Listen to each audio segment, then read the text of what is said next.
तो रफ़त मसूद ऑफिशियल पर आपका खैर मकदम है। मैं हूँ आपका दोस्त डॉक्टर रफ़त मसूद। दोस्तों,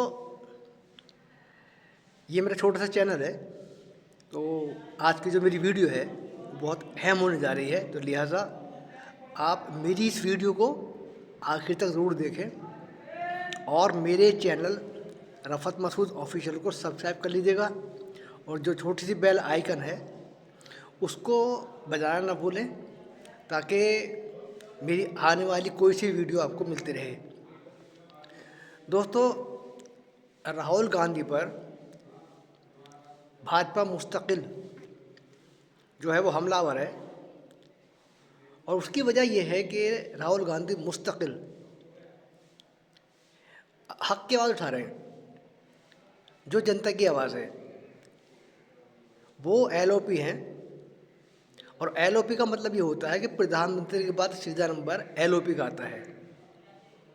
अब जिस बात को प्रधानमंत्री नजरअंदाज करे और उस बात को एलओपी उठाए तो उस बात की अहमियत होती है, लेकिन ऐसा करने से उनके ऊपर जगह जगह मुकदमात कायम किए जाते हैं।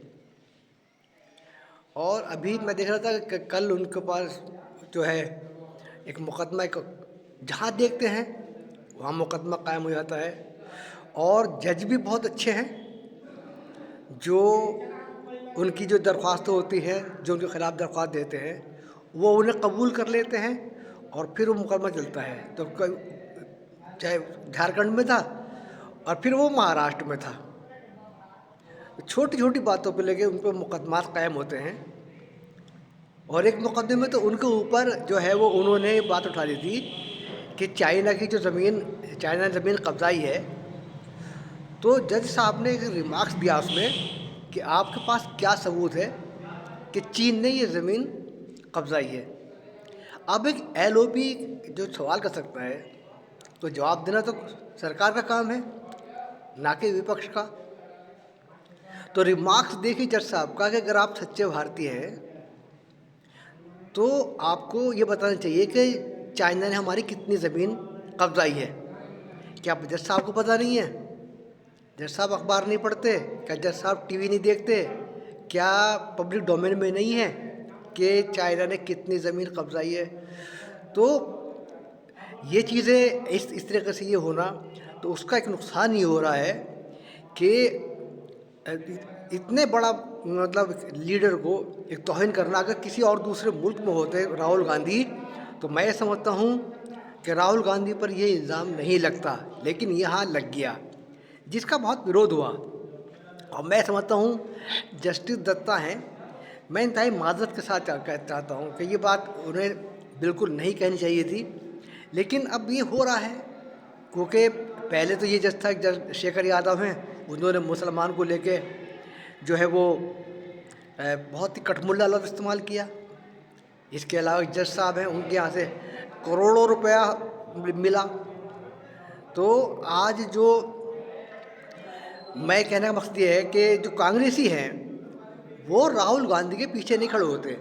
जिस तरीके से भाजपा के पीछे नरेंद्र मोदी के पीछे पूरी भाजपा, पूरी आरएसएस, पूरा विंग खड़ा होता है, तो सिर्फ कांग्रेसी रस्म निभा के एक बयान देके अखबारों में छोटा मोटी बातें करके वो जो है अपना रस्म निभा देते हैं। तो लेकिन होना ये चाहिए कि कांग्रेसी को पूरे दमखम के साथ राहुल गांधी के साथ खड़ा होना चाहिए, और ऐसा खड़ा होना चाहिए कि राहुल गांधी जब भी कोई बोले तो उनके बयान का हर तरीके से जो है वो समर्थन करना चाहिए, और न सिर्फ छोटे स्तर पर बल्कि बड़े स्तर पर, अखबारी स्तर पर, बयानात पर, और अगर आंदोलन करना पड़े तो उस पर भी जो है वो उन्हें ये आंदोलन करना चाहिए। मगर कांग्रेसी पका पकाया आम खा रहे हैं। जो राहुल गांधी मेहनत कर रहे हैं उसका फायदा कांग्रेस उठा रहे हैं, और जो बाज़ दफ़ा कांग्रेसी होते हैं वो ये करते हैं कि जैसे अपना फायदा उठाया, जैसे चंद्रशेखर वो हैं आपके 50 करोड़ की गर्लफ्रेंड वाले एक नेता हैं वो, तो वो इस वक्त मोदी के पाले में हैं, और यकीन तौर से वो मोदी के पाले में जाएंगे।